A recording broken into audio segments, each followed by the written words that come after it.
And when you thought it could not get any better, it does. Welcome, everyone, to our podcast, PM Partners in Marriage. I'm John Godbolt. And I'm Vertel Godbolt. And we are so grateful to have you with us again to share, as we share with you what we believe in. It's so important is having a happy marriage. Everybody's looking for happy. Yes, everybody is looking for happy and don't know how to achieve it. That's the key, and that's what we're hoping. They've been married, they've gotten jobs, they have found the house they wanted, they've got the vacation that they wanted, but they haven't found happy. So we're going to talk about happy, but we're going to spend our time today on why and how to express, ways to express your love to your spouse.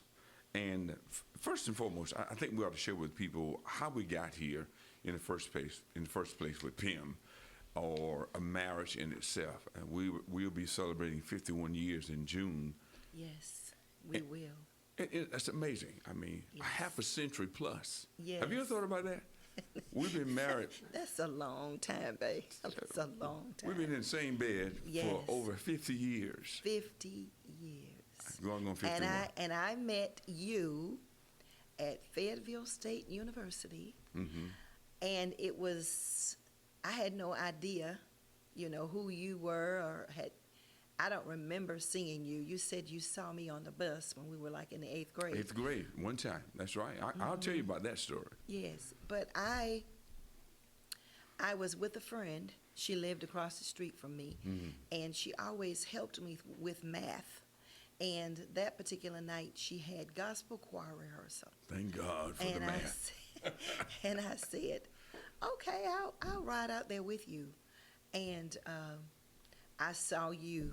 I didn't see your face. I saw your back. Yes. And you had on a brown and beige shirt with the saddlebred shoes that were brown and beige. And you had on some brown pants. And your arms were out, because you were getting ready to direct the choir. And I said, who is that? And she said, who? And I said, him. And she said, that's just Godbolt. She didn't even say your name right. Oh, that's just Godbolt. I said, I want to meet him.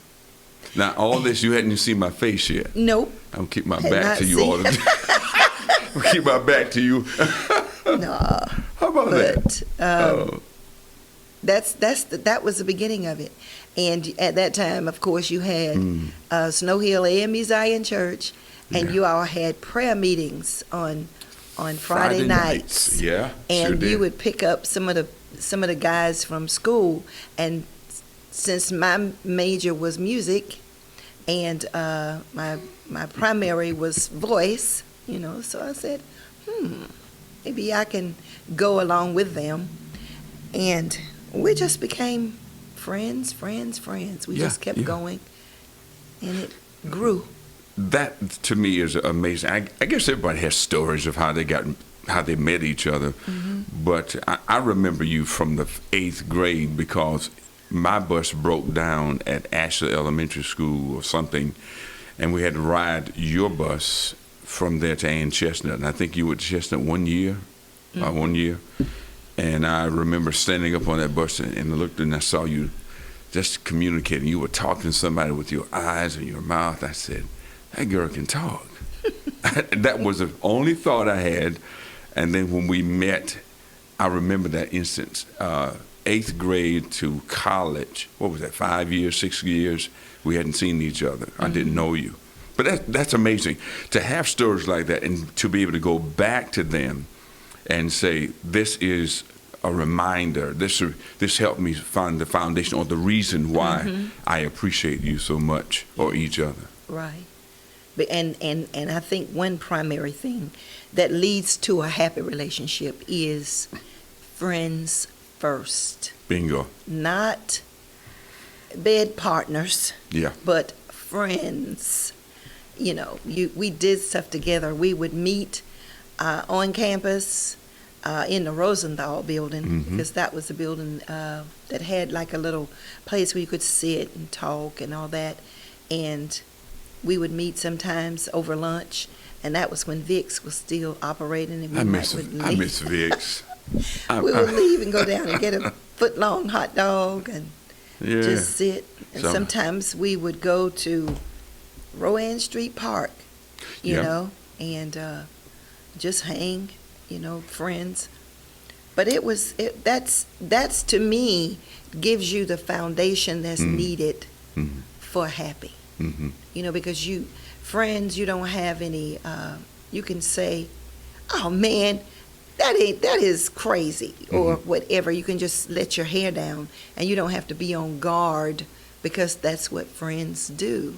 So I think that's something that's missing Yeah. these days. So if you had to talk to someone about their relationship and they're already bed partners, what would you tell them?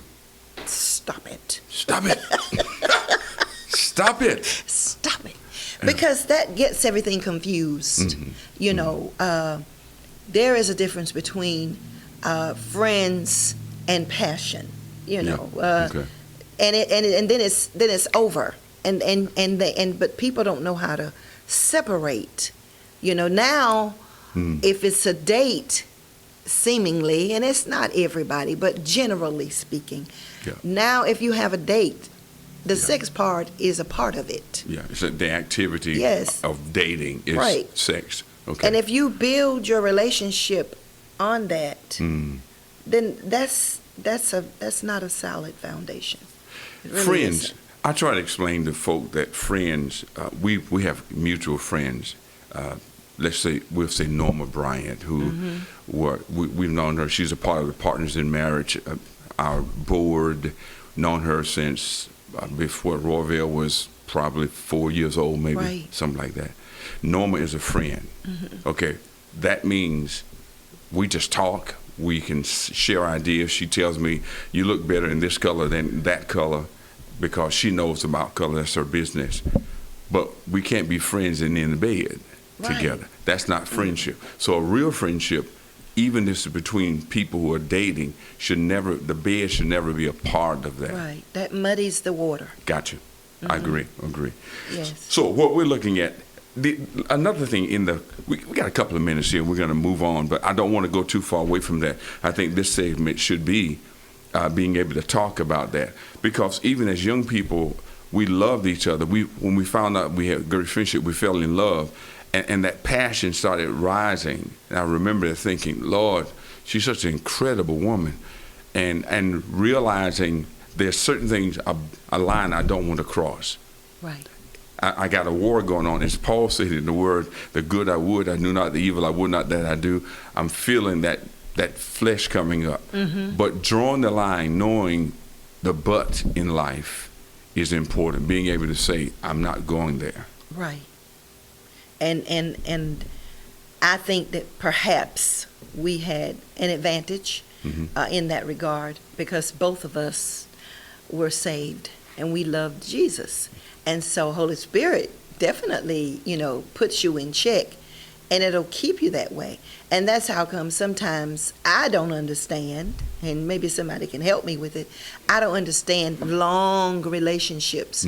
When you're in love, you want to hold them, you want to kiss, you want to hug, you want to do everything. Yes. And so long relationships, it's dangerous. It become very, I can see that. Especially when you're in church and you want to love the Lord, and He says, you know the thou shouts and the thou shalt nots.